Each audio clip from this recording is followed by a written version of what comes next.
Alright, welcome back to the channel.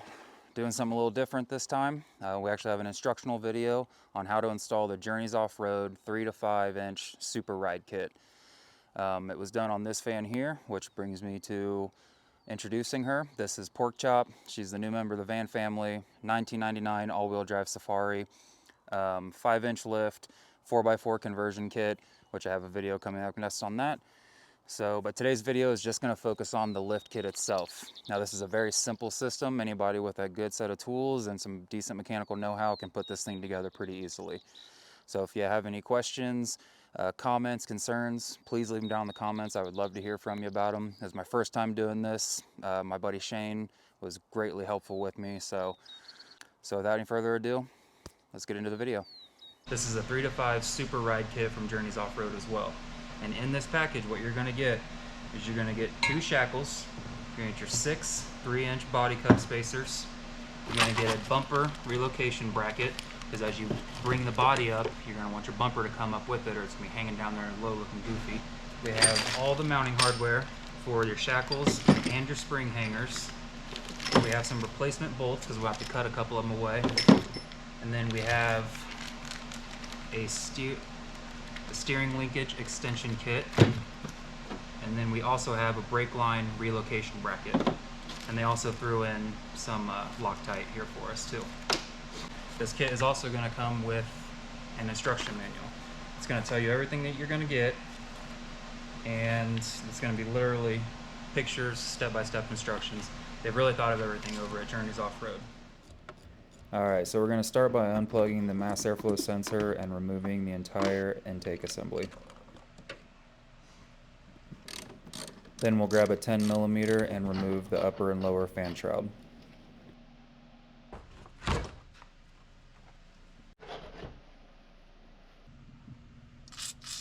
So the 6 bolts that are holding the body to the subframe, I hit them with some PB Blaster and just to loosen them up, and while that's doing its thing, I'm going to go ahead and take the grill off, because we're going to lift the body. It's actually tucked here up under the headlight. So when you take the headlights, the bumper, we're going to take the whole thing off because we're switching it out anyway. I believe these headlight assembly bolts are a 10mm.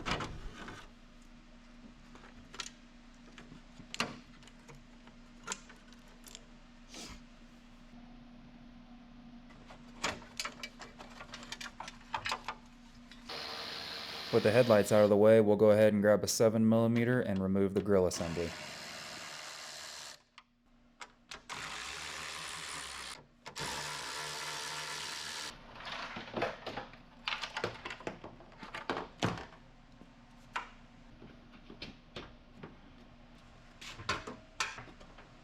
So I bought a kit of these plugs, and it came with this tool. It was $9. It's like 100 pieces. Do yourself a favor, if you're going to do anything like this or mess with the cladding on these vans, buy yourself one of these kits and one of these tools. You're going to use it over and over and over. Alright, now grab a 15mm socket and remove the bumper.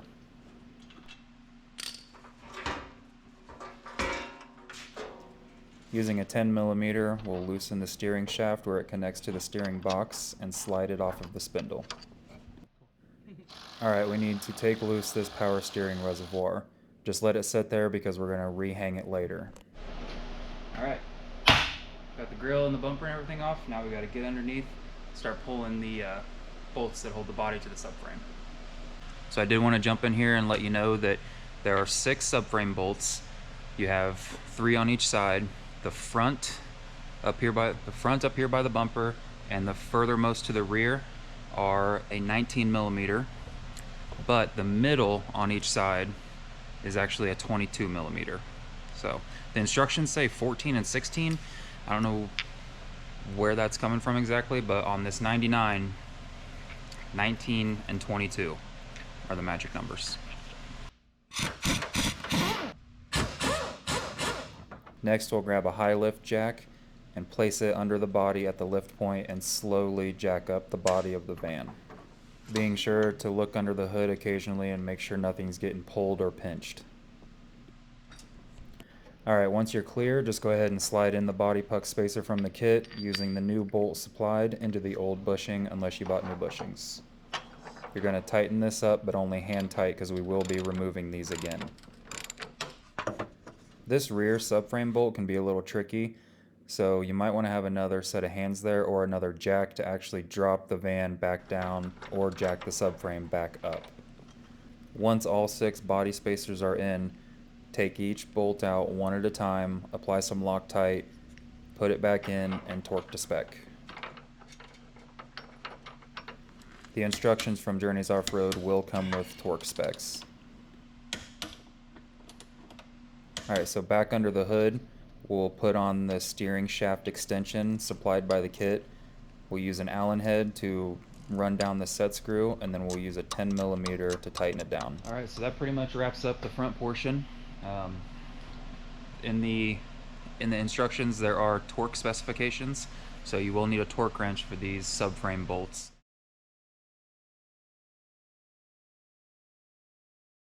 Okay, so this hose right here, pull that loose, and then this one is loose, and it's going to drop down like that, and then this bracket's going to go right there, and we're going to put that hose on the same hole here, you know, that bracket. Yeah. So then they'll both be whatever that is, 3 or 4 inches lower, and then that'll allow travel for this hose and that hose, because this differential is going to be lower.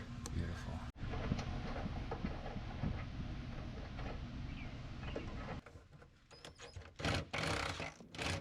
Alright, so once you have the brake line relocation bracket put on, supplied by the kit, go ahead and move on to the rear shocks.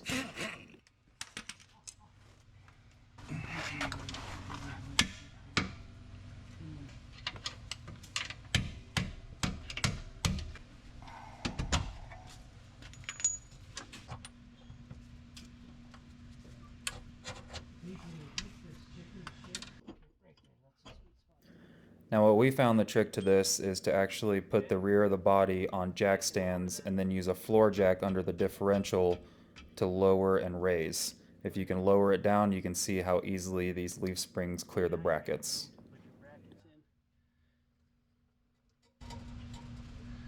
We might have to pull that exhaust bracket off. The rear spring hangers will need greased before you install them, so you will need a grease gun. I just put enough in it until I saw it squishing out of the bushings.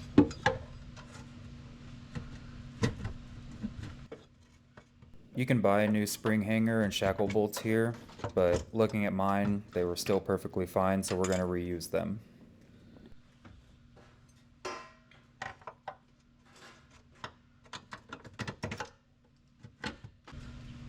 See this? We're going to jack this up, and we're going to put a bolt in the bottom, so jack it up a little bit.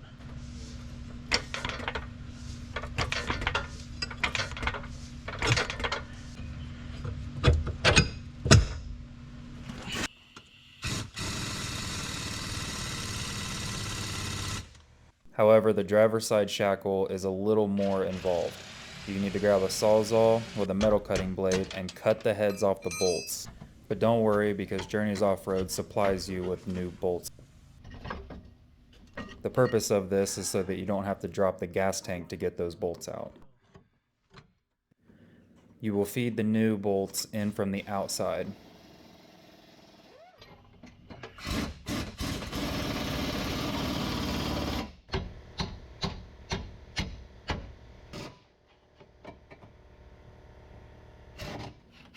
Pneumatic tools and ratchets make this job very easy.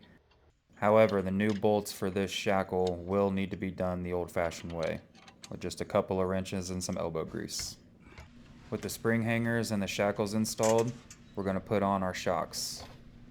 Taking into account the lift, and I'm looking for a good ride quality since this is my daily driver, I went ahead and picked up a set of Monroe load-adjusting coilover shocks for the rear of this van.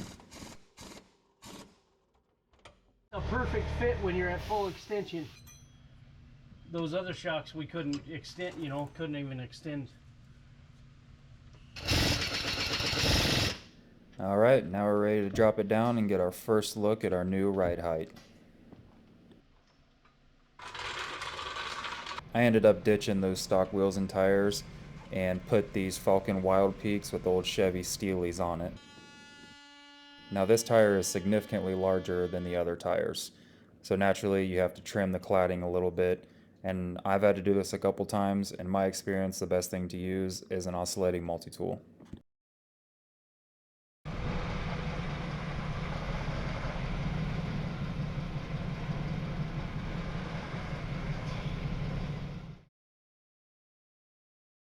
So here she is bone stock when I picked her up, and here she is now. It's pretty wild just what 5 inches of lift and some different wheels and tires will do for the look of a van. Alright, I hope that video was helpful. It was a really fun experience, and it honestly wasn't that difficult. Now granted, my friend has a lot of very professional tools, and that did make certain things easier, but don't let that discourage you. This is something that can be easily done in a weekend, or even maybe even a day if you have an extra set of hands. So up next on the channel, I'm going to have the 4x4 conversion video, and it's going to be another step-by-step process on how to do that on these vans. And then over the summer, I'll be doing a build out, a full camper van build out with electrical and auxiliary heat and cabinets and all that kind of stuff. So if any of that stuff is something you're interested in, make sure to subscribe and maybe even hit the notification bell to see these videos as they come out.